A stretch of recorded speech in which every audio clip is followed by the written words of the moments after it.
Hello, everybody, and welcome back to the Sloppy Lab. I am JT Russell, and with me tonight is Quick Draw 3457. And if you have trouble remembering that 3457, all I can say is just stare at it for a while, and eventually it will become easy. Become easy. That is a good one. It's a good trick. I had someone recently ask me what the 3457 stood for, and if it was like I don't know what you call them, like wheat speak or something. I don't know if there's actually like a word for it besides that. And it does not stand for easy in wheat speak, but that was a great observation, and so I might Mhm. just have to go with that now. I cannot unsee easy now. I'm just gonna blow it up here on the screen. uh, and I think the real joke is that it's really 3457, but we'll leave that there. Well, however you want to say the numbers is fine. Just get the numbers right. That's all I Just get ask. the numbers right. Yeah, get the numbers right. Indeed, we don't we don't know anything about that. The sloppy style. I dig it. I think I mentioned too. I think I mentioned too. So you have an alternate account that you use on from time to Hmm. time if you need to spectate more than one game, or if you're playing a Yeah. simultaneous exhibition, right? It happens a lot. We always like to watch the Sloppy Lab Work game, so it gets a lot of use. Uh-huh. And that's what 6-8. 1 2 6 8. I think just to be a jerk, I took quick draw 9 or 9 0 or something. 9999. 9 9 9 9. I think Now in Stereo may have just recently claimed Quick Draw 1337.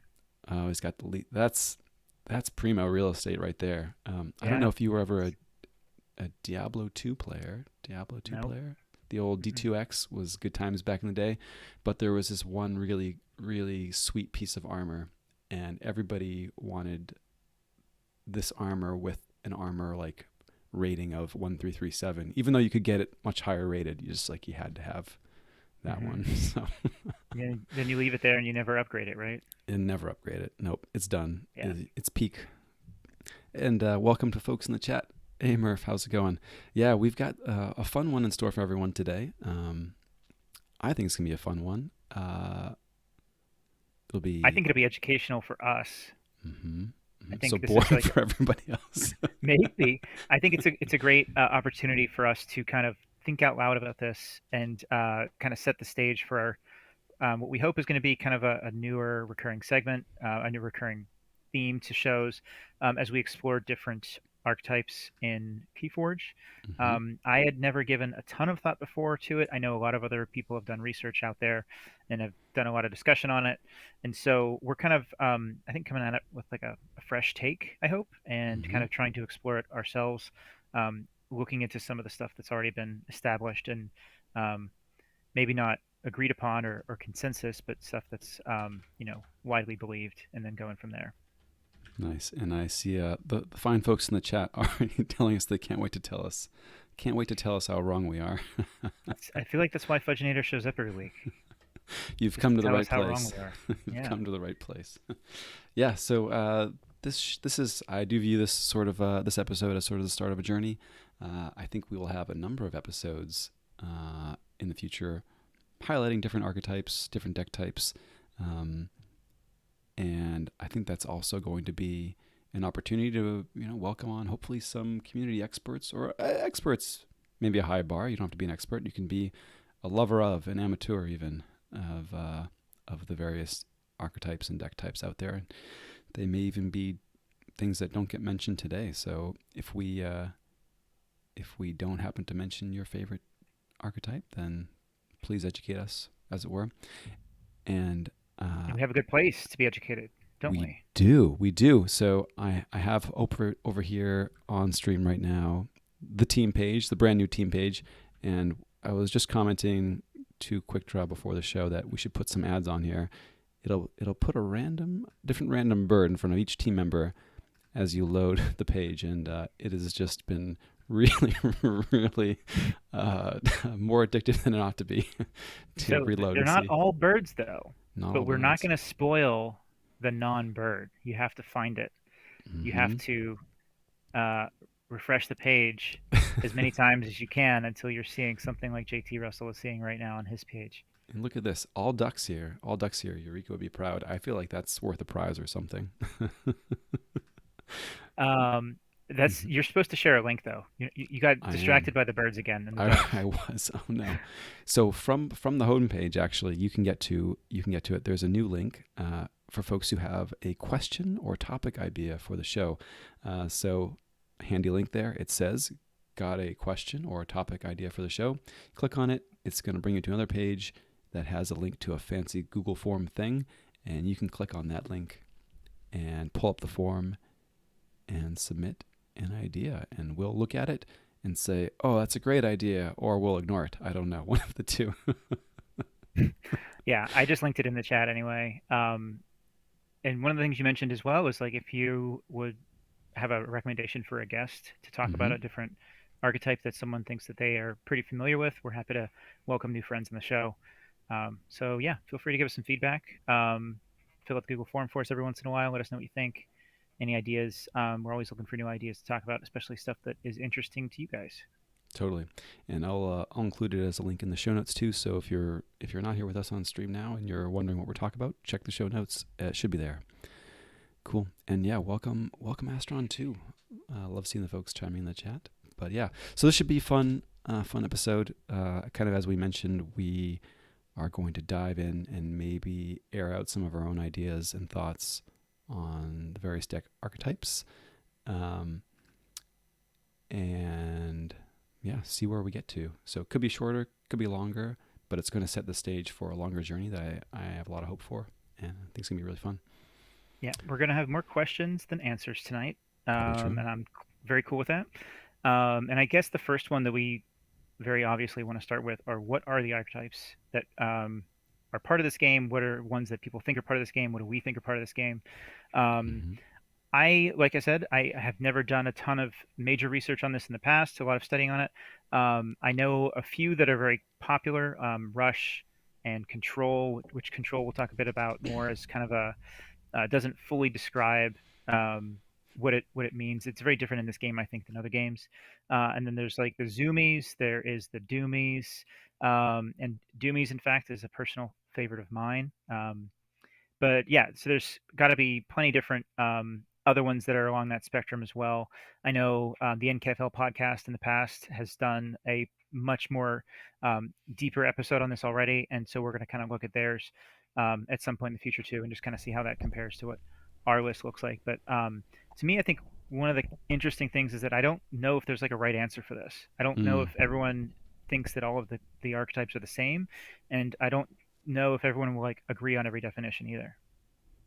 yeah, yeah, and I think that's uncovers an interesting question in itself. So, to what end? To what purpose do we have these? What's the value we get from them? And even as you look at excuse me, even as you look at the different archetypes that folks have, I think it's not even clear that folks agree on sort of the same criteria or even looking at the same things when we're talking about some of these deck types. So I think one of the cool things that will come out of this is maybe even a common language is useful because I think, and we were talking with Behawk earlier. Um, I think one of the most valuable things too is just being able to communicate, what you enjoy as a player and which decks you've been liking playing. So even that alone is pretty cool. Yeah. Yeah. Was there any that I went through that I missed that you would also include in that kind of base list of what people generally think of? Hmm. So I think it was like so Rush, Control, Doomies, Zoomies. There's a few other ones that are in there that I think are less accepted.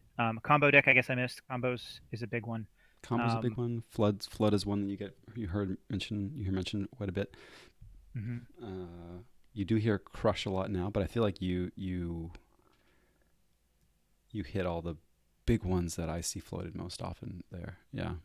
Am I one of the only people that only recently realized that crush meant rush with C?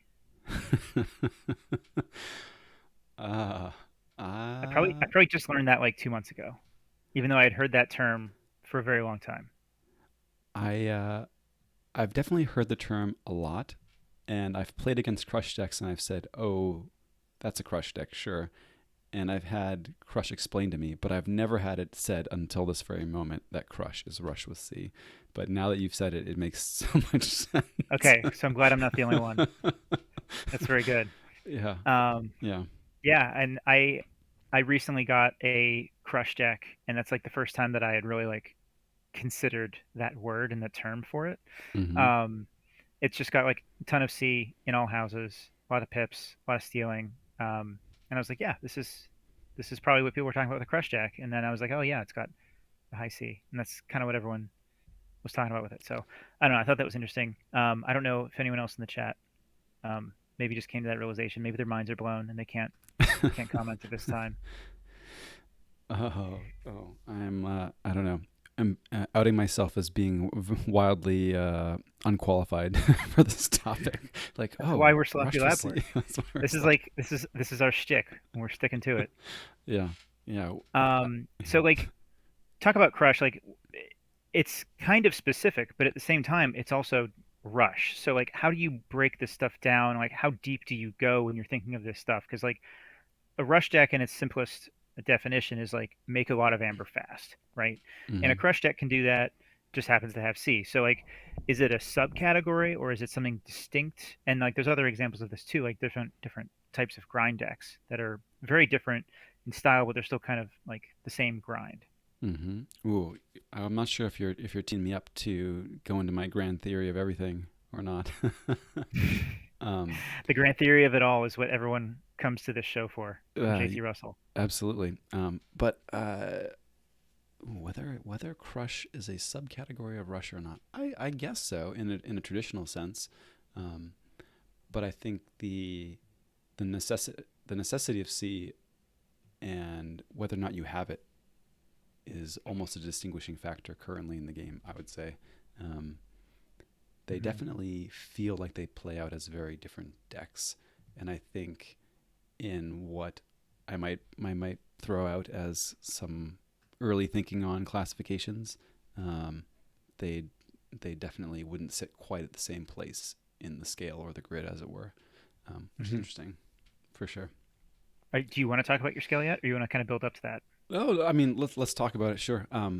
So uh, I have been thinking about this a little bit, and it there was some really interesting conversation on the NKFL server earlier this week, and we've been talking about um, our hex head lineups and some other matchup analysis, and I think what kind of sparked it was folks had been referencing or talking about control decks a bit, and control is really not a term that sits very well with me in reference to Keyforge decks. I think it makes a lot more sense in a game like MTG, um, but in terms of Keyforge, it just didn't really resonate. Um, and so I've been kind of um, feeling better and better about this scale of decks that go from being sort of rush to grind, and I'm a little bit co-opting the term rush here from how it's been traditionally used. So rather than using it to say these are decks that just generate amber very quickly, have lots of pips, it's more a type of deck that, or it's more a description of how the game wants to interact with how the deck wants to interact with the length of the game in terms of turns, right? So a rush deck is trying to bring about the end of the game more quickly, and through one means or another is trying to shorten the length of the game in terms of turns, whereas a grind deck is trying to draw the game out. And so if you really kind of lay it on top of the racing metaphor, or view it through the lens of Keyforge as a racing game, the rush deck saying like I'm just getting to the finish line as quickly as possible, and in its purest form, it's almost ignoring entirely everything the opponent's doing, and it's just kind of like headlong dash to the finish line. Uh, maybe that means just jammed full of pips, no C, no R, no A, whatever. This is kind of like the purest form rush deck. Um, and then on the other side of the scale, you've got these decks that I'm kind of calling grind. So it's this rush to grind scale, uh, and they kind of interact with it a little bit differently. Rather than being a headlong dash, we're looking at more small incremental advantage, almost as an afterthought. And their goal is really to kind of stretch out the length of the game. And there's a lot of things that fall into this, this concept of which deck has the quote unquote inevitability on its side. But really, this is the scale, right? You've got decks that are trying to bring about the end of the game more quickly versus decks that are trying to drag the game out. And there's a gradation between them. So I don't know. Does that make sense as kind of the first layer for? Yeah, Yeah. I'm super interested in kind of diving into that at some point in the next few weeks and episodes and however long we take this on. Um, I want to latch on to something that the Fudgenator just said, which Yeah. is 100% true. Keyforge is actually just Mario Kart and cardboard. This is a Yeah. theory that has been going around for a while. A lot of the ABR guys, big Mario Kart fans, and I've chatted with them before about this. There's tons of parallels in this, and even in this, like as you were describing your rush to grind scale, I'm thinking in my head like, okay, yeah, someone with rush, they're playing Mario Kart and they only get mushrooms, Yep. which just make you go faster. Mm-hmm. And someone who's playing more of a control deck, they might get a lot of shells. Maybe they'll get like the occasional lightning bolt, something like that. But it's all about aggression and disruption and try to pull you down to their level. They can't drive as fast as you, so they're going to make you go as slow as them instead of saying, I need to figure out how to drive faster. Tons of really great parallels with Mario Kart and Keyforge if you ever think about it. Mm-hmm. Um, they're racing games. You're doing 3 laps. You have different characters have different skills that they do better than others. Some might drive faster, some might have better control and handling, some might have better acceleration.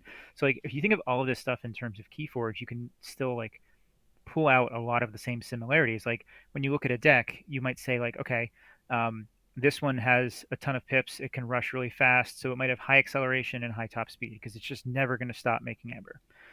And then you might look at another deck that it needs to establish a board before it can get going, so it has a lower acceleration but still a pretty high top speed, because if it gets its board out, then it can really just make a ton of money, but it's got to take some time to get to that point. And then you have like these other control decks that are really about controlling the state of the board, your opponent's board, what they're able to play, how many cards they have in their hand, things like that. um, so it's just, I don't know, it was just, we had a great conversation in our little team chat today about um, the parallels with this in terms of the deck archetypes, and I thought it was really interesting, Mm-hmm. just to find yet another parallel with Mario Kart and Keyforge. They just never stop. So my challenge, Astron says combo decks found glitch shortcuts. yeah, for real. That's probably true. Like I never liked the glitch shortcuts. There's some that I would call in Mario Kart not glitches, but really just like, oh, you can jump over that wall right there. Cool. Like I just cut half a lap off. I don't know if I'd call that a glitch. I'm not a fan of glitches. I am a fan of combos, and I am a fan of those shortcuts. Quick draw takes all the shortcuts. All right. It's on brand for the name too. So yep. Yep. Cool. I like that. And it's a really good parallel when B-Hawk comes out with the Mario Kart references and it's not Smash Brothers. So He doesn't like Mario Kart actually, but he still yeah. like appreciates and respects the comparison here. Mm-hmm. Mm-hmm. So yes, there's got to be something to it. There's got to be something Bjork to it. actually, he stopped talking to me for a couple weeks one time when I told him I did not like Super Smash Brothers. I hope he's over it, but it's just I just don't like Smash Brothers. I don't know. Ooh, Top tier game, Astron. Astron liking the Agree. Smash Brothers too. Mm-hmm. Agree to disagree. I feel like there's no parallels between Smash Brothers and Keyforge, so we're not going to talk about it anymore.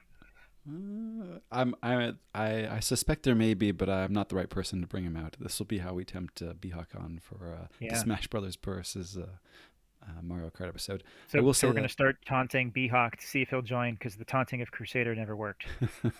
he has to listen to the episodes for the taunting to work. Yeah. Yeah. Um, but yeah, I was always a Diddy Kong Racing fan. I never really got into Mario Kart. I don't know. That's like saying that you had a Sega Genesis instead of a Super Nintendo as a kid. I did have a Super Nintendo. I did have a Super Okay, good. Nintendo. All right. Hmm. Though Partially I redeemed. one of my buddies had a Sega Genesis, and I always enjoyed playing Sonic and Mortal Kombat on it. So is that Hmm. fair? Is that okay? Yeah, it's all right. Mortal Kombat was a good game. It was okay, but I mean, Donkey Kong and company was where it was at. There's no question. Yeah. Well, this was an episode of Bottom of the Beaker 90s computer games. I don't know. Console games. Nice. Um, but yeah, so that's one scale. You got Rush to Grind, obvious parallels to Mario Kart, and it actually makes me happy. It makes me smile inside that there is this great parallel to a well-known racing game. I think it really is a nod to how well they captured the essence of a racing game through cards.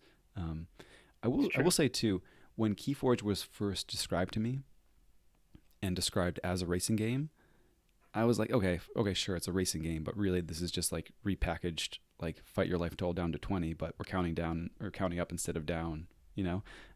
But I have to say that as I've played it more and more, uh, it really does feel like a racing game, and I think they actually did do a great job capturing that and have it feel distinct from a fight your life total down sort of a game. Yeah. Mhm. You can't complete the third lap until you complete the first and second laps. There is that, but you also can't take the last life point until you've taken the second last life point. I don't know. I Well, guess you could take them all, but yeah. I mean, you could take them all at once, but that's a 20 lap race, really, that's in true. Magic the Gathering. No, that's true. That's true. That's fair. Different kind of race. Different kind of race.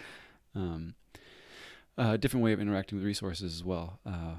But so yeah, you've got the rush to grind scale, and then I think if that defines sort of one axis for a chart that we would plot deck archetypes on, I think maybe another axis might be the kind of game elements or the kind of axis of attacks that are available that different decks take advantage of. So you might have Amber Pips or board presence and what have you be kind of axes on that, and maybe that gives us a nice fancy chart that we could start plotting things on if we get really, really, really fancy. I don't know, Yeah. but I'm Well, the thinking thing aloud is a with little a bit. with the chart is like the one hang up I have on this is like it's so hard to just look at a deck and say it fits into a certain archetype. Hmm. Like one thing that was mentioned, I forget if it was in NKFL or in our servers, like you could have two players with different styles take the same exact deck and play it very different ways. Hmm. So you can't just look at a deck and say that's definitely a rush deck, that's definitely a Zoomies deck because people might play it differently.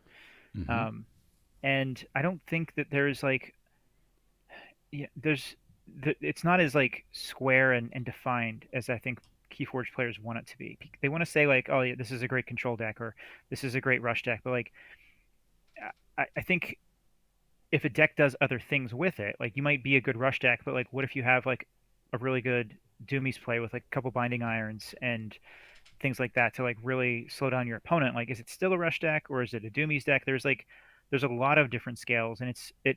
I think maybe you can boil it down to like the one single scale you're talking about with like a rush to grind, but there's like you also mentioned like a more of an axis, like a matrix of like more than just two dimensions to what these decks can do.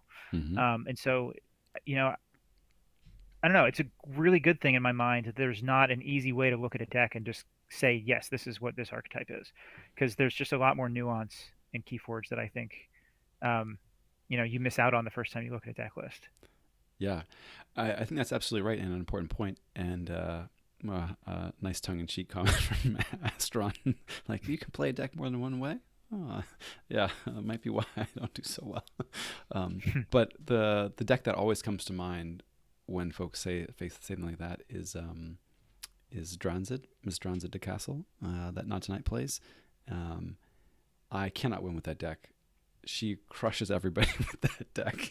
Um, Yeah, and when I've talked to her after games about it, one of the things that she mentions often is having to decide at some point whether she was the deck that was rushing or not. And so, when you talk about these scales, like, oh, in an absolute sense, there's maybe not, there's maybe limited value to going, down the rabbit hole of classifying everything. Um, but I think it is important to be in a matchup or be evaluating two decks and getting a sense for, well, which of these benefits from a shorter game, which of them benefits from a longer game. How's the match going to play out? What are the fundamental turns going to be? And I think those are some of the questions that having these sorts of things in mind can help you answer. Longtime MTGers will remember the like who's the beatdown article, and I'm sure it's been I mentioned was in yeah literally just Googling that right now. yeah. So I mean, I think who's the rush is a valid like Keyforge analogy. I almost want to say that Aurora probably wrote it at some point, but I don't know. It Yeah, sounds like something she might have written. Yeah. But you're yeah, she probably has. But exactly when you talked about Ms. Dranzid, I immediately thought like the beatdown article because like you have to recognize in a game when you're behind and when you're ahead, when you just need to rush and when you need to really start to disrupt. And that's another reason why you can't just say like this deck's a rush deck and I'm just always going to go rush all the way because at a certain point your opponent's going to be able to rush faster and you need to hmm recognize when you cannot rush as fast and what you can do to kind of flip the switch, turn the tide a little bit. Um, I want to find that beatdown article because I haven't read it in a while, but it's extremely apt here. I think when we're talking about having to adjust your style with a deck and also knowing like the position of the game and suddenly changing your deck from one thing into another depending on how you play it. Yeah, yeah. It's not for Keyforge, but I'd encourage folks to give it a read. It's by Michael Flores for the Dojo, which Yeah. is probably no longer in existence, but archived somewhere. But yeah, worth a read for folks who are lovers of card games. Um, hmm hmm Yeah, I can share the article. I have a Star City Games article here. I'm not sure if that's where it lives now, but I'll just post that in the chat.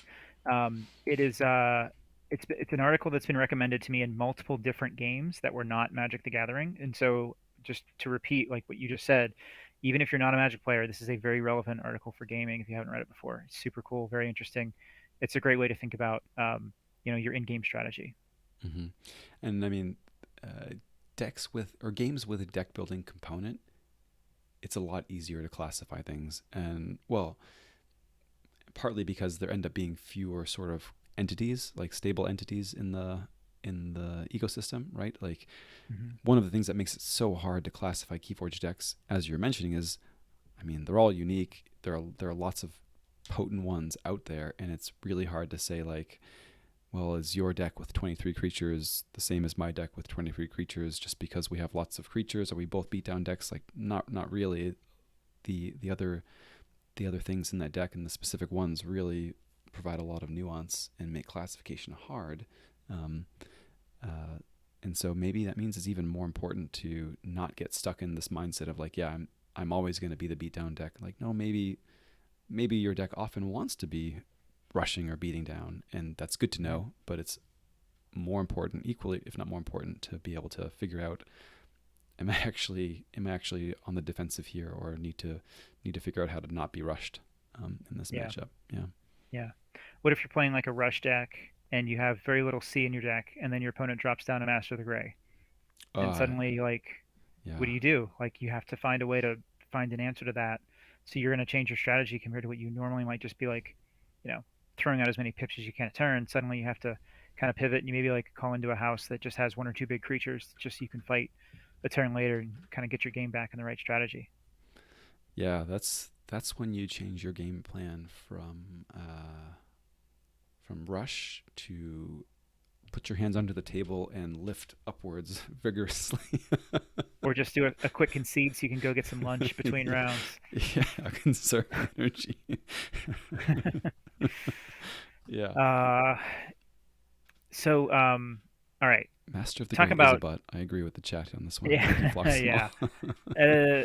That's a really rough card. Um, it's not fun to play against. People don't like it when your cards don't do anything. That's kind of what that does. Um, hmm so all right, talking about matchups and how you might be like adjusting depending on game state or what you're playing against. How much do you think about archetype matchups when you're going into a game? Do you like often think like I'm a rush deck and I am weak to combo decks or I am weak to control decks of some sort? And do you like kind of have these definitions in your head when you go into a game and try to have like a preconceived notion of what your game plan should be based on that? Loosely, I definitely think about sort of I definitely think through, which of us is trying to win more quickly, and then how I'm fitting on that scale. I definitely don't say like, oh gosh, is this flood or crush or rush? Like I don't always kind of worry about that so much. Um, but you know, in the NKFL setting, um, I definitely have like, okay, this is my deck where I'm trying to flood, and I'm looking for very specific things to see if they are able to counter it. So I don't know. Is that a very unhelpful both answer? No, it's a helpful answer. I kind of do something similar. I don't really go into it with like, okay, I'm looking for a specific archetype to be up against and maybe ban that deck in Hexad Mm-hmm. or ban that deck in Triad or whatever. Um, I also kind of think about what are my deck's weaknesses, what am I looking for in my opponent's decks, but they're usually more they're kind of general. It's not like as general as an archetype, but it's like if I'm trying to build a board with this deck, I'm going to look for the decks that have the most creature control and ban those. Or if I have a very little creature control in my deck, I might look for the decks that have like high mid 20s in creatures and ban that one. Um, so that's not really looking at it from an archetype level, but it's not the best thing either. Like I'm handicapping myself in that I am not looking at all of the necessary things for me to look at to evaluate the matchup. Like just because a deck has 25 creatures doesn't mean that it's one of those decks that's going to win by playing a bunch of creatures. It Mm-hmm. probably will be, but um, I need to learn how to get better at like digging deeper into this stuff that goes beyond like just raw numbers that you'd see in the DOK sidebar. Like how many creatures do you have? How many board wipes do you have? How many pips do you have? Like there are I think there's ways to look at decks a lot deeper than that, obviously, and I want to try to get better at learning those ways, and I think it's going to help me in like evaluation for these kind of formats where you can bring a number of decks to the pool, like Triad and Hexad, and you have a ban opportunity, which I think adds like a totally different element to this. Like if I have a bunch of combo decks, then obviously I'm going to be looking for the Eaton's Jar, and so like there's specific things like that, but you're able to have a little bit more freedom in these formats where you have a ban involved, and I think it just really pays to know what your deck's weaknesses are and what kind of archetypes you generally don't do well up against, and Mm-hmm. how do you recognize those when you see them in a banning round. Mm-hmm. Yeah, absolutely. Plays into a lot of what you were saying last week, which folks are going to be hearing today, tomorrow, when things hit their pod catchers. Although the fine folks in the chat now are getting it real time, which is awesome too. Um, but yeah, understanding your own decks in and out is a big part of it, and I think having some of this as context can be helpful in sort of aiding your thinking on that front for sure. Though careful not to use it too much as a crutch, I suppose, just because of the uniqueness, and which I think is a good thing. Which I think is a good thing. Yeah, it is for sure. Um, do you have a favorite personal archetype that you play? You mean other than combo? No, you can include combo. I mean, all of the negative play experience ones are my favorite. I don't know. I kind of like them too. Yeah. Um, I'm a big fan of Doomies Yeah. personally. Mm-hmm. And there is an article that Now in Stereo wrote a while back. And I'm going to link to that as well in the chat. It's from Time Shapers. Aurora um, graciously allowed him to publish this one. And this was actually pre Sloppy Lab Work days when Now in Stereo and I were kind of talking all the time about Keyforge, and we coined the term doomies at that time because everyone was talking about zoomies. And so we're like, well, Mm-hmm. what if you don't just want to draw a bunch of cards and play a bunch of cards? What if you want to do the opposite, which would be like taking your opponent's um, number of cards in hand or number of cards they can play and kind of reducing that down. And so he and I actually did a pretty good amount of research on this, and I'm sure as an archetype it existed. I just don't know if it had a name before then. So I'm pretty proud of the work that he did, especially digging into this really deep statistically. Looking into what does it mean to have three chains. Like this came out, this article shortly before Dark Tidings came out, and so a lot of it's written in that context of like Dark Tidings when it comes out, there's going to be a lot more chains involved. How do you value a chain? How do you value a binding irons? What does it do? Like, what if you have two binding irons? What if you have ways to replay those binding irons? Like, that kind of stuff adds up a lot. And this was just a lot of fun to work with him on this. And for that reason, Doomies, I always look around. If I see a deck with like lots of discard effects, especially across houses, I Mm-hmm. am often a big fan of kind of like I guess it's somewhat of an NP experience, like you had said. Um, I like this kind of stuff though. It's under the radar when you compare it to zoomies. Everybody loves the zoomies and playing a bunch of Telltale Vapors and archiving half your deck and things like that. But this I feel like is much more niche, and I really like this type. Yeah, and the value flies under the table. I also like how things like Binding Irons interact with, well, Dark Tidings with the Tide, with adaptive as a format. So it gives a little extra depth too. And I'm reading through this or scanning this article. I did read it when it was first published, but I'm now seeing some of the decks posted here with fresh eyes and Yeah. realizing that I've seen them played and Yes. played against very recently. And you played against that one you were just looking at there, Aegea. You played against it like a week ago. Played against it. So I don't think I played against this one. I played against a different one, but not now not instead I a played Nixo tail, this but in Kagi as well. mhm. So yeah, I Yeah. got to see that. Very cool deck. Or was it this one? This No, is the no, one that you no. played against in Kagi. I played against his deck with the Maverick Hysteria. Oh, okay. Gomez. Yeah. Gomez. Yes. Yeah. Yeah, that's another Jumi. It's has a Untamed Hysteria and a Mm-hmm. Dis Hysteria, and it has Glimmer as well. So you thought Glimmer Call was good? It's got Glimmer Hysteria. It's really tricky to play with and against. Super cool deck, but like those kind of tools can really like clog your opponent's hand Yeah. throughout the game and kind of slow them down unless they know how to play against it. So And not pretty cool just strategy. Glimmer Hysteria, but Glimmer Hysteria and things like Flaxia. So it's just like, oh no, Yeah. really getting out of hand once it Yep. assembles its pieces. But super cool decks. Um, yeah, maybe we'll see a Zumi played in our game later, or a Doomy, excuse me, a Doomy. It's possible. Yeah, I Possible. haven't decided yet. Um, I don't really have, I don't personally assign these archetypes to my decks. Outside of Doomies was one that I specifically did. Working a lot with this Mm-hmm. theory. There's a few that I have that I guess I would consider. Like I have a Crush deck that I mentioned. Um, I don't really have any Zoomies. And I don't know. I guess some combos obviously, but like I was always historically a player that was like looking for something that was well rounded. Like Mm-hmm. I want to find something that has like at least 10C and it has artifact control and it has like, at least 10 pips, things like that. Like I just want to be very balanced. I want to give myself options.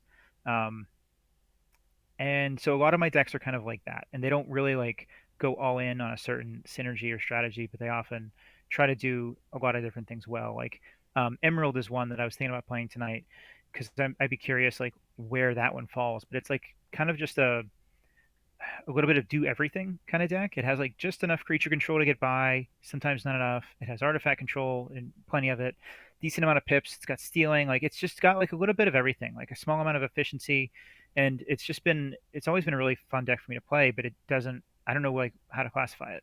And so Mm. I was thinking about playing that one tonight just to have like that, um, throw it out there like exploration, like how do you define a deck like this? Or even, any other deck I have that may not be obviously fitting into one category.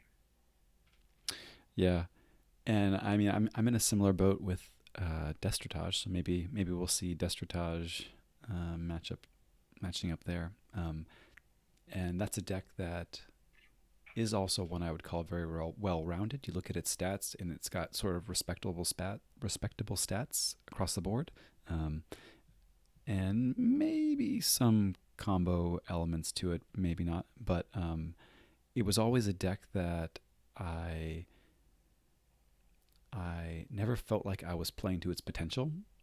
And I know I mentioned to you. I don't think I've said here, but I'm trying to go through this like 100 game challenge with the deck just to kind of see if I reach Nirvana or just kind of get to the end and like nope, still same win percentage. Yeah. And haven't grown as a player, but it's more of like a grow as a player. Like it's my deck that I look at. I'm like, if I were good, I should be winning with this deck, but I'm not winning with it as much as I should. And that's why I'm trying to learn it better. But being able to talk about the type of deck that it was, I didn't feel like I had great tools to do so. And so I think there are an awful lot of decks that are kind of middling on these, you know, rush to grind scales, or don't fit neatly into one of the 12 different deck archetypes that folks throw around. And it'd be interesting to have ways to talk about those decks that make sense. I mean, you do hear terms like mid-range and tempo, but I think you'd get lots of different opinions or ideas on what they mean. But Yeah. maybe there's a Mario Kart character for them. I don't know. Well, it's like a middleweight. Yeah, who's the middleweight? But there's probably like 6 different middleweight, though, no? Yeah, there's a lot of different middleweights, but honestly, in Mario Kart, a lot of like all the heavyweights essentially have the same stats. All Yeah. the middleweights have all the same stats. It's really just like, do you like Bowser or do you like Wario? Okay. They're like statistically the same, but See, I'm not trying to say that Diddy Kong Racing was better than Mario Kart, but there were like 4 or 5 middleweights, and they were all like slightly different. Like one had a little bit more control, but was like a little bit slower, better acceleration, but a little bit slower max speed. mhm. And so you had some like gradation in there. You could like find the one that fit you just right. Yeah. I don't know. Well, now Mario Kart has been adding like different customizations for your carts. You could have like a different cart, you can have different wheels, you can have a different parachute, and they all like kind of change your stats slightly. So Interesting. there's a little bit more strategy involved in like your character and cart selection. Kind of sounds like they added Alliance to Mario Kart. I was just gonna say it, yeah. It's not quite. Yeah, it's not. Yeah, I guess it is. Like, it's not full customization. You can't control like you can't just load up in one thing, and you're not gonna have like a perfect stat or two. Mhm. It's not. I don't know. I want it to. I want that analogy to work because everything else with this analogy between Mario Kart and Keyforge works, but I'm not sure if I'm into that one yet. I don't know if that works. So we, excuse me, we have a challenge from Data Forge Stream from Zoc, and I think this would be a fun one. Let's go through our Hexed lineups and see if we can pinpoint a archetype for each of those decks. Okay. And yeah, I'll send you my link to my list from last season, and then we'll start with yours. let's look at next season, 20 or 19. 19. We'll look at 19. Yeah, I'm not decided on 20 yet. So, Okay. uh, Okay, cool. So I'll run through mine first. I've got Brickblade here, 20 creatures, lots of speed. I think this is as close to Azumi as you can get without Logos, but is definitely looking to flood the board, spam creatures, burn through its deck with those punctuated Kirby. So I'm not sure if you'd call this Zumi or Flush per se, or Flood per se, but it has elements of both. Yeah, yeah, I don't know. that's interesting. Yeah, I never put that together. That this deck has 25 speed but no logos. 25 speed but no Logos. It's a deck that often bubbles to the top 2 for formats like Oubliette, because you're like, I've got no Logos or no Dis, but I'm still hopping out 25 speed. So it often feels like a Logos deck, even though it's not there. I think T-Zager is closest to what I would call control in what folks would traditionally label as control, though I really don't think control is a great label for Keyforge, but this is probably the closest one. So it might be the grindiest of my grind decks, though Yep. with its speed and against opposing boards that don't have tons of board control, it can definitely put up a big presence. So I think in the right matchups, it'll feel like a flood deck too, in the right matchups, which is interesting. Yeah, Lorian's kind of crush like, but can wear a combo hat on occasion too. So very high C. The expected amber and number of pips are not terribly high, but this kind of gets at what we were saying before. If we repurpose Rush not to be just a commentary on the number of pips and how quickly it spams amber from hand, then this could be sort of viewed as a board-based Rush deck, or a deck that's looking to shorten the length of the game, but not necessarily using amber from hand. Aslan is a combo deck, yeah. Stealth Warper is a grindy prison combo deck of sorts. I don't know, combo's not the right word. We talk about prison. We So haven't really talked about prison yet. yeah, I guess this wasn't one that was on our list, but prison I'd put in the grind camp. I'm borrowing this term from MTG. Um, I think it's a cousin to Doomies. A prison style deck is one that really looks to constrain your ability to do things. Um, so, in an MTG sense, it would, make it more expensive for you to play spells or attack or what have you. I think the best examples of that in Keyforge are things like Quixelstone, Heart of the Forest, which say like, okay, you're not playing any more creatures, um, or you're not forging any more keys. I'm trying to think if there's a great. I mean, Ember Imp is sort of in the same vein, that sort of a thing. I don't think Tesmal is a great example of a prison style archetype, but it's kind of an imperfect mapping. I think really Quixelstone and Heart are kind of like the best and really only kind of quintessential examples. But you could make a case for things like heavy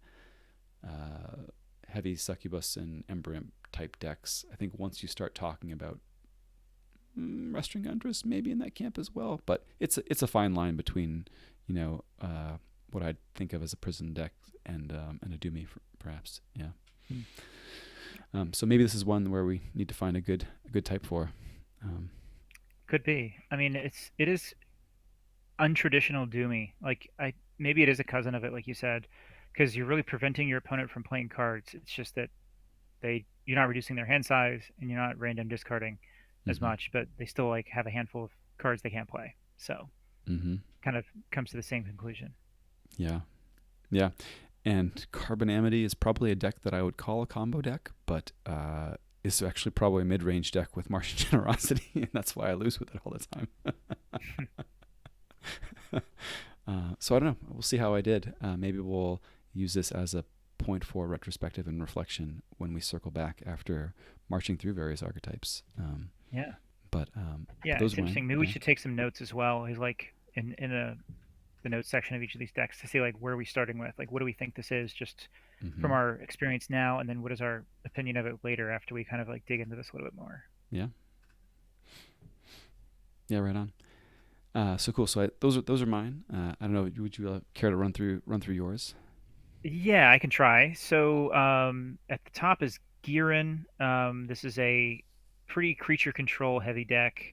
Um, it's kind of a grind though as well because it does really enjoy taking advantage of the sting, and it's got the Fangtooth Caverns out to keep the board clear.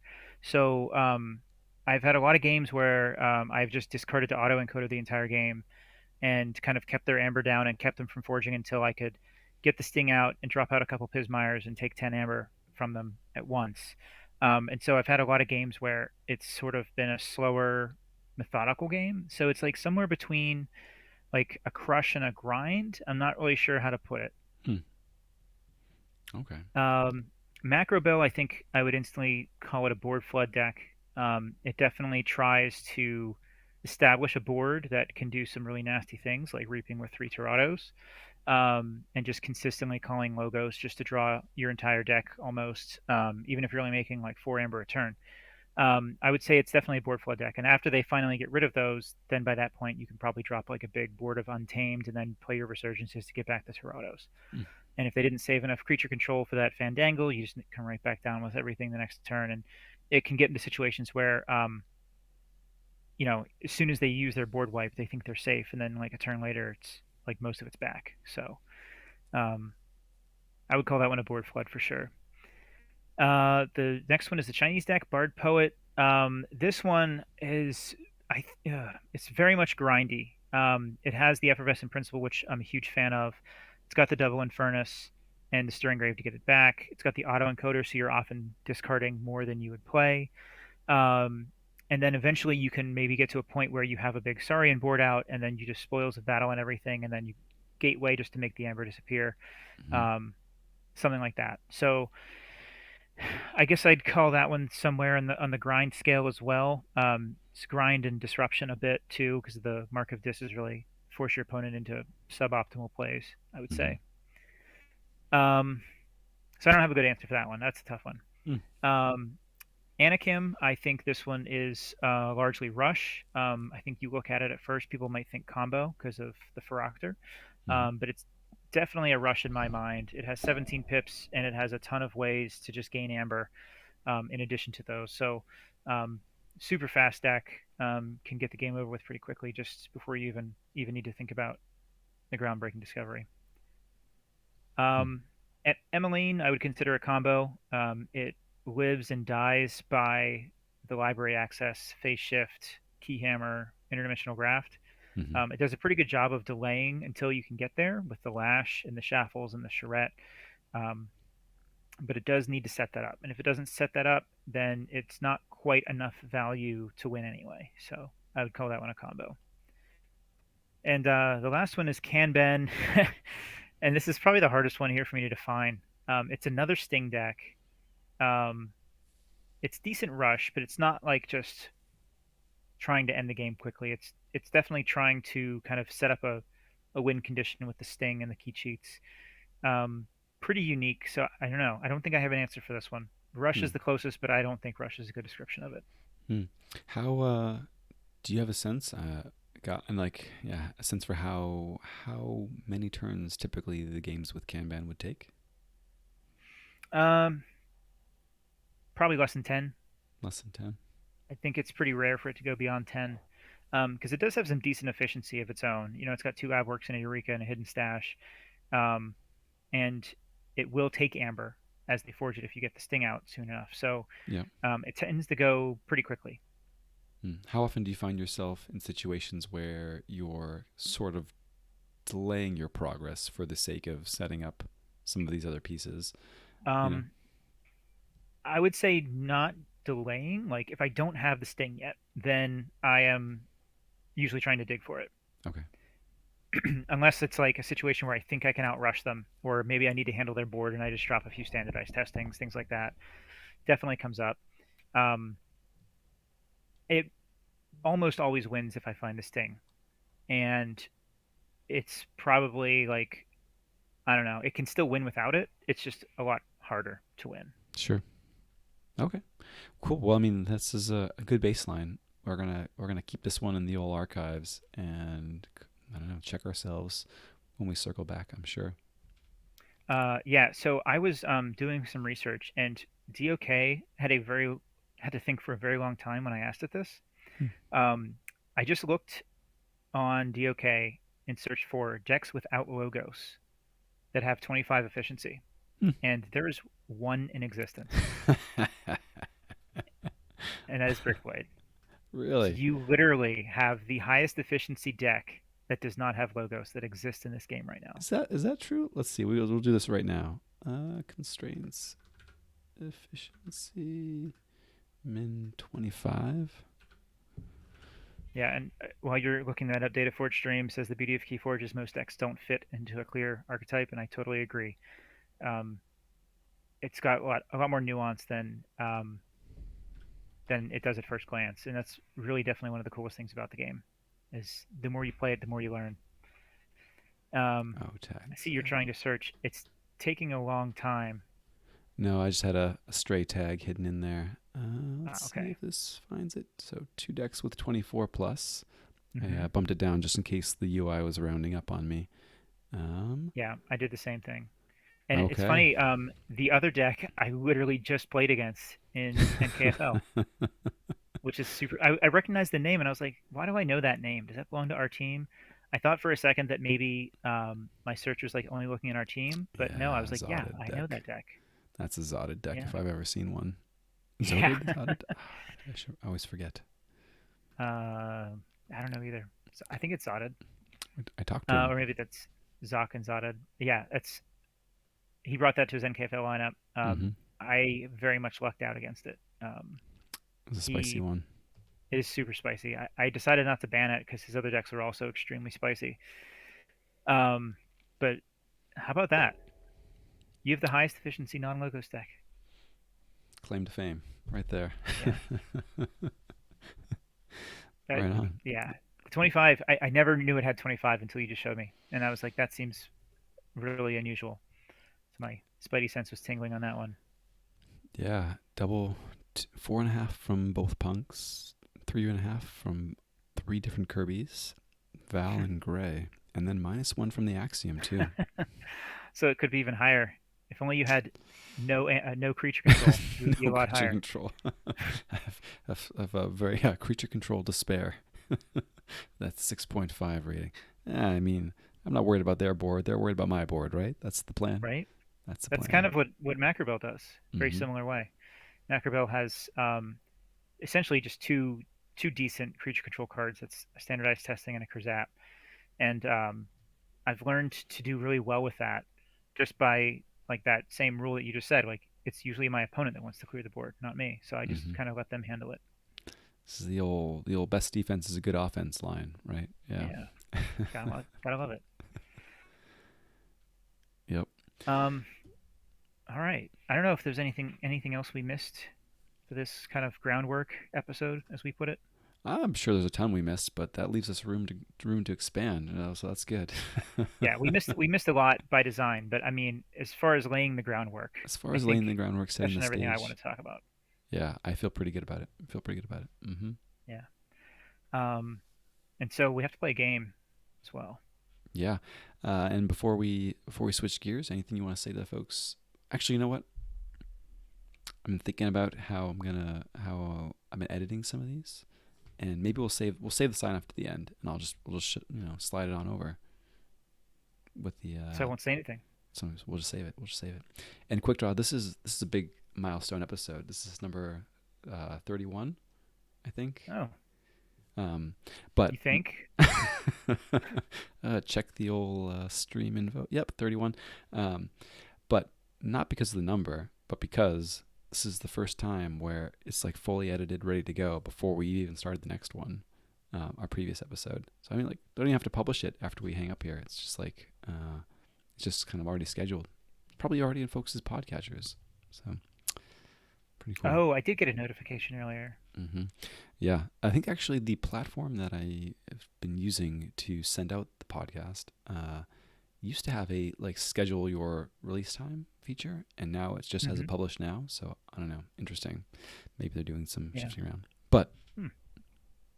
all right, let's play a game. So I'm not gonna say anything. We'll Yeah, we're save gonna play a game. we'll save it to the end. Yeah. Um, Astron play Bulwark in my NKFL.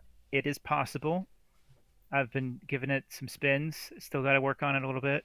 Um, but it's definitely an option for me at the moment. It's on the table. Mm-hmm. Mm-hmm. And what about tonight? Should we see a fresh high 40s Doomy? We could see a high 40s Doomy. I What don't are you think I've played feeling? it yet. Um, I want to show off that high 40s Doomy. Okay. Wow. That puts me on the spot. Do I play something that's like really Bring highly rated? whatever you Get want. There is no embarrassed. SAS cap. This is not a SAS cap. Yes, precisely. Decide how embarrassed you want to be when you lose to a 48 SAS deck in front of everybody. To me, someone who you literally can't lose to. On stream. Oh no. I could play Carbon Amity against it. That would just be the perfect storm. That would be the coward's play right there. That would be all right. Oh my gosh, baiting me like that, like that. You don't think I will rise to such obvious baiting, do you? All right, let's pull up my my small list of favorites here, just under 70, and pick one out. Maybe I'll do a reverse sass search. I want it to be still, impressive just by the numbers when yours wins. Um, Like I said, you can't lose to me anyway, so it doesn't matter what you pick. how about something that will feel the doom too? Mm, You don't have to play into the doom, you know. all right, I'm gonna do the old spin the globe and see where your finger stops. I'm just gonna I scroll like that. down and play Carl. Oh, Carl's great. Yeah, let's play some Carl. All right, Carl, it is nice. I don't think I've played Carl on stream before. I Uh, love Carl. I miss yeah. Carl. Oh, interestingly enough, Carl is like my go-to jank deck. It just fits so many jank criteria, and I think one of the potential ABR formats for jank this season. I don't know. Has it been announced? Yes. The jank was, I think it's 7 artifacts. Okay. It is. It is 7 artifacts, I believe, with Carl topping in at 8 artifacts. Nice. Carl's a great choice. Yeah, it's like We the low talked about Carl a few weeks ago too. is a fun one. It doesn't always work out very well. You're right, Ketzer. In this case, though, I mean, worked out pretty well. Worked out pretty well. All So we right, got a Coda match on our hands here. Coda match. Let's go. Joining the game. Very good. And when after the game, you just have to remember. You need that sign off. Need that sign off. We're gonna We'll have forget. to remember. Yeah. All right. Good luck. Have fun. Good luck. Have fun. So, I don't know. What do you? Well, yeah. What are your initial impressions? We should kind of lean into our theme here, right? I mean, you're the Doomy in this matchup. I think I'm the Doomy in this match for sure. Uh-huh. Hmm. I think How do you classify Carl? well, I was gonna say it's an interesting question for me. It's like, am I going to try to be a combo deck here?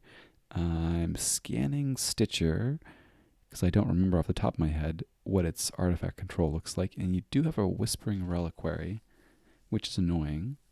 Um, which is annoying, especially combined with some of your hand disruption. Yep. Annihilation Ritual. How the heck does Annihilation Ritual interact with Soul Snatcher? Unfavorably for me? Uh, I'm just gonna give you a spoiler alert. I'm not playing Annihilation Ritual in this deck. I've All literally never played it. right, we're going to take your word for that then. I think Yeah. it's very bad in this. So All right, well, I'm going to keep this hand and see what happens. I'm gonna mull that one. Okay, I'm cool with this. I'm really tempted to do something different here. But I'm just gonna throw out this Key to Dis. Yeah, that's what I thought. Yep. Gonna make you bust it. Ooh, that's mean. That's so rude. I mean, I think I will. Mm-hmm. I know you will. I think I will. I got another one. It's no big deal. NBD, as the You'll kids find say. it eventually. I will. I will, right? Or I could just leave it. Nope. We can't leave that. Fogify, Graft, Archivist. Oh yeah, Graft is gone. Love it. Mm-hmm. So no Principle's Graft. gone. Love it. Gatekeeper. Okay. Yeah, get rid of that Sanctum stuff. Sanctum sucks anyway. In this deck. I'm happy to see an Inspiration not hit that Toxin, I have to say. Yeah, Astron. There's plenty more. Oh, yeah. Yeah, Astron, this deck is really cool. It's got double Key to Dis with a Soul Snatcher, Graft, and Too Much to Protect.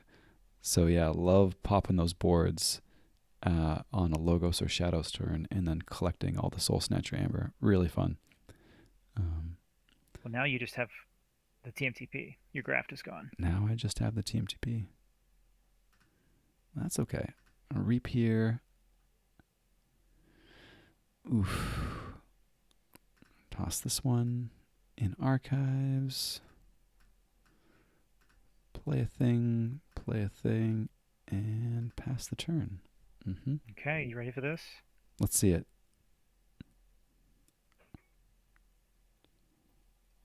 Nice. Let the doom begin. Oof. Oof. Oof. Quick draw. I really didn't want to take my Archives this early. Okay. That guy. Poison Wave, okay. Alright. Just hop right back into Dis then. What do you say? Clear out that junk. Just Archivist. clear it out. Another imp. Okay, very nice. So I have to go back into shadows here, Mm, unfortunately. Well, I mean, unfortunately, I don't know. it's Use not that bad. one Those needle to needles kill came at a good toxin. time. Yeah. Yeah, they did. Fighting with the dodger to steal. And you do have that gatekeeper back in hand. But that's okay. We'll let you capture a Yeah. little bit extra. What's he gonna do? Yeah, he's What's he just gonna gonna die do? soon anyway. I hope. Mm-hmm. So gatekeeper comes down. Wears a mantle of the zealot. The zealot. Hmm. Okay, tempting. Interesting. Yeah, I'm not sad about the Arise play. It came a little bit early. You had some good creature control answer. Mm-hmm.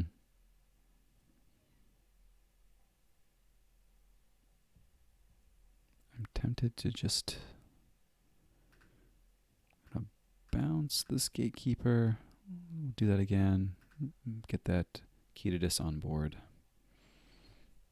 Mm-hmm. That's fine. Plays it again. Shield of Justice. Protectrix. Very cool. Okay. Almost like you're trying to get me to play these guys out, huh?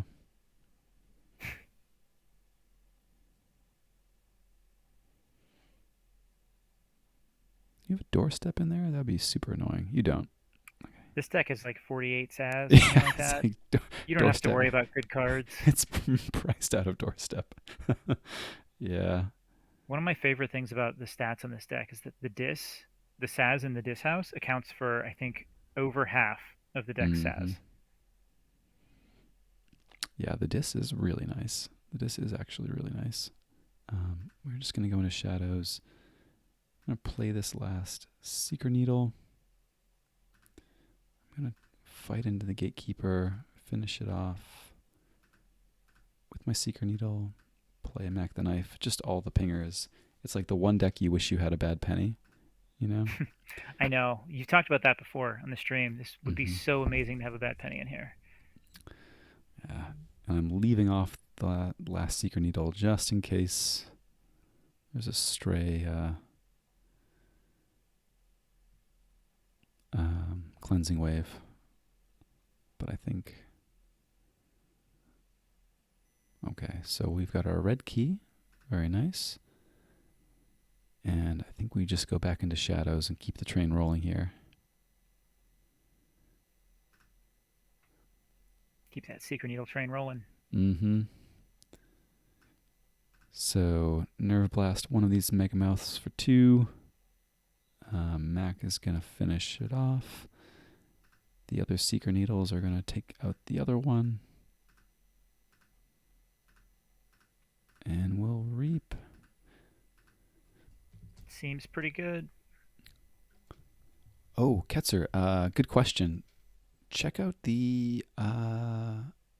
scroll up a little bit. I'll drop another link. But we have added to the old Sloppy Lab Work site a place for you to submit topic ideas, questions, and such. So if you have a link to something like a write-up on Punchy Decks you'd like to take a look at, definitely drop it there. And we're not necessarily against featuring some folks' other notes as well on the old I lab notes decided to lie section. to you, and I played the Annihilation Ritual anyway. I had to pause there, and I was like, "You jerk." I figured it's too late for me anyway, so let's just play that Annihilation Ritual, Yeah. at least All for the sake of science, to right. see what happens when you key to Dis with Annihilation Ritual and Soul Snatcher out. Hmm. We'll see a cool interaction here too. I'm gonna archive this card and discard this succubus. Yeah. And I feel like I am more worried about the toxin than the succubus, oddly enough. There's just like more potential for shenanigans. Do you have like double inspiration looming still? So 1 in discard. And you have not played the brainstem antenna. So even though this succubus is definitely hurting me this turn, I think I'm just playing it safe here, finishing off the toxin. Somewhat mitigated by my mother on that succubus as well. And really cool interaction with Anomaly Exploiter and Knack the I was Knife just there. thinking that. Yep. Mm-hmm.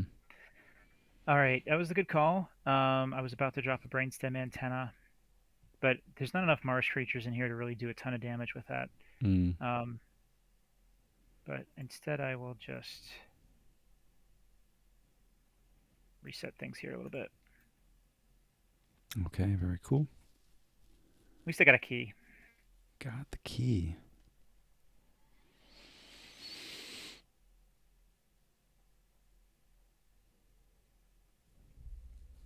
All right, so we'll go shadows. No on the archives. We'll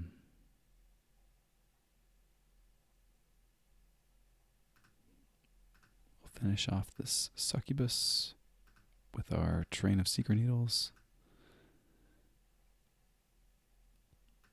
Play miasma for some amber, key to darkness,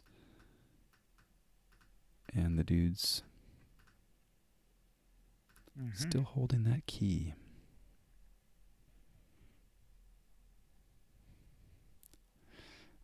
I really should have held that key of darkness. Yeah, I'm regretting it already.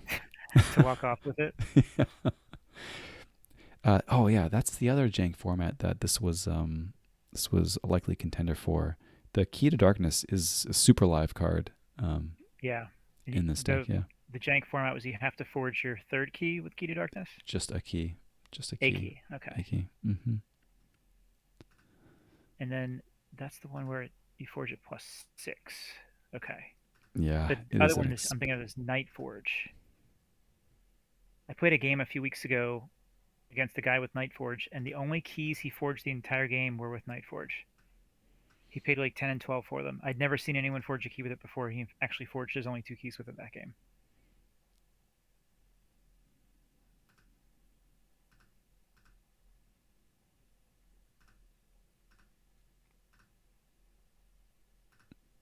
Okay.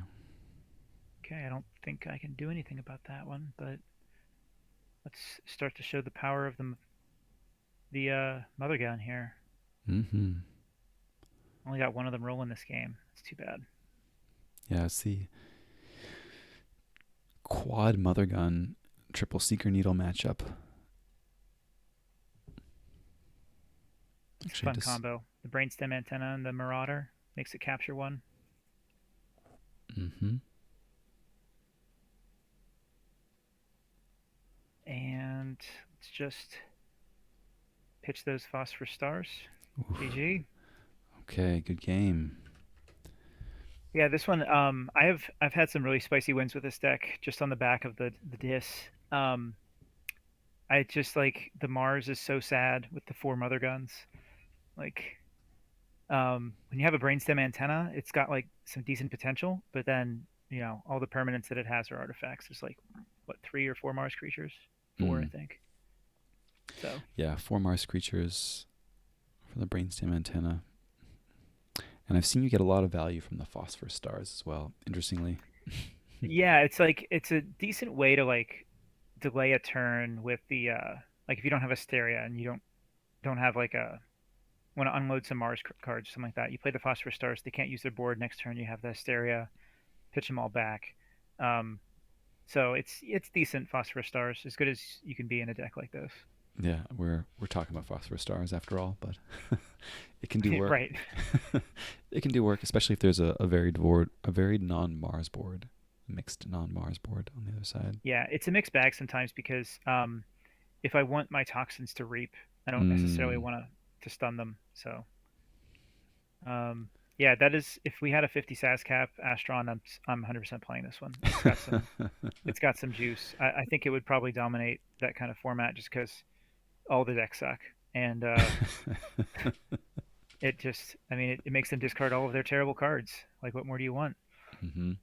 I've seen you beat 90 plus SAS decks with this too. I think it was 80 something, Was it 80 84 something? maybe. It could have been 90. I don't remember. I Hmm. was I was on cloud nine after that game. I don't remember what the SAS was. It was a fun game. Yeah, yeah. I had a brief obsession with winning a game in the competitive queue with this, and it only took me like 5 games. and and how many block lists did you get yourself on? Might have been on a couple. I don't know. It's definitely got some rage quits before. Oh I yeah. tend to mostly just play in competitive. I don't play in casual a whole lot. Um, Mostly for that reason. You know. Hmm.